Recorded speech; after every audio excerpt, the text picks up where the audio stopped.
What's up, YouTube? This is Too Raw for TV, and I'm trying to upload this video as quickly as possible to beat the, the announcements. Looking at where the vote is heavy, as opposed to where the vote is underwhelming or not matching up to what we saw on Election Day.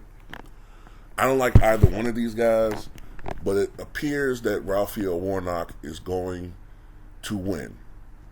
Remember on Election Day, election night, no winner was determined, went into the wee hours of the morning, and because nobody reached 50%, it led to this runoff. Well, the third party candidate, the Libertarian candidate, is now on the ballot. It's just these two guys. And it appears that in the heavily Democratic counties or Democratic counties, Raphael Warnock's voters came out. The Democratic Party, they worked feverishly to get those people out there, and they went out and voted. In the Republican counties, not so much. It looks like Herschel Walker's vote has plummeted. I'm gonna tell you something. I think I'm being conservative with my estimate. I'm just gonna throw. I'm just guesstimating. I don't know exactly what the vote's gonna be, but I wouldn't be surprised if Warnock wins by 5 points tonight. It may be bigger than that. That's how much I think Herschel Walker's vote is going to plummet from Election Day. I'm going to say 51.5 to 46.5. That's going to be my conservative estimate. But I think it's a possibility that Warnock could win by as much as 54 to 46, which would be a stunning collapse for Herschel Walker. But be it as it may, whatever it is, it's because nobody was voting for him. He was just a strategic nigga chess piece for a bigger game, which was to win back the Senate.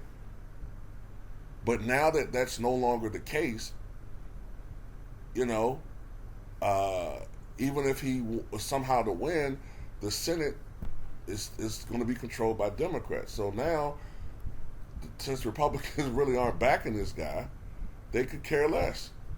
There's no personal affinity toward him.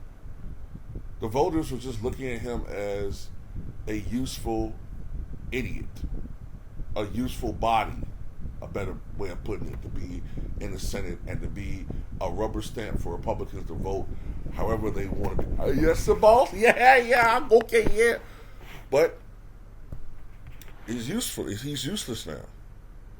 So, ain't nobody been taking up for him. Nobody's been singing his praises. Marjorie Taylor Greene gave that weak-ass endorsement for people to come out and vote for him, and apparently they're not coming out. And that's it. I think this is it. Like I said, if I ever said this, I think this race is going to be called by 9:30. I'd be surprised if this race is still up in the air at 10 o'clock. By the way, I want to mention a stat that shows why Atlanta, I should have said Georgia. I gave it away a little bit. I want to give you a stat that shows why Georgia has become a lean blue state. Do you know that on Election Day, 60% of the total votes in the state came from Metro Atlanta? 60%. 6 out of 10 votes came from Atlanta Metro, which is Democratic territory, which means that Republicans are running up the score everywhere else, but by 80, 90% margins, 70% margins. But the Democrats are doing so well with a huge swath of voters that it's keeping them either competitive or a little bit ahead to win the state. Contrast that with North Carolina, where the Charlotte metro region is only 40% of the state. So Democrats are trending upward, but it's still not enough for them to secure that state overall. That's why they're still coming up short. But the trend is their friend if you're a Democrat. But anyway, I think that's it, man. I might be wrong, but I'm usually writing these things, and I think Raphael Warnock is going to be announced the victor by 9 o'clock to 9:30. So anyway, tell me what you guys think.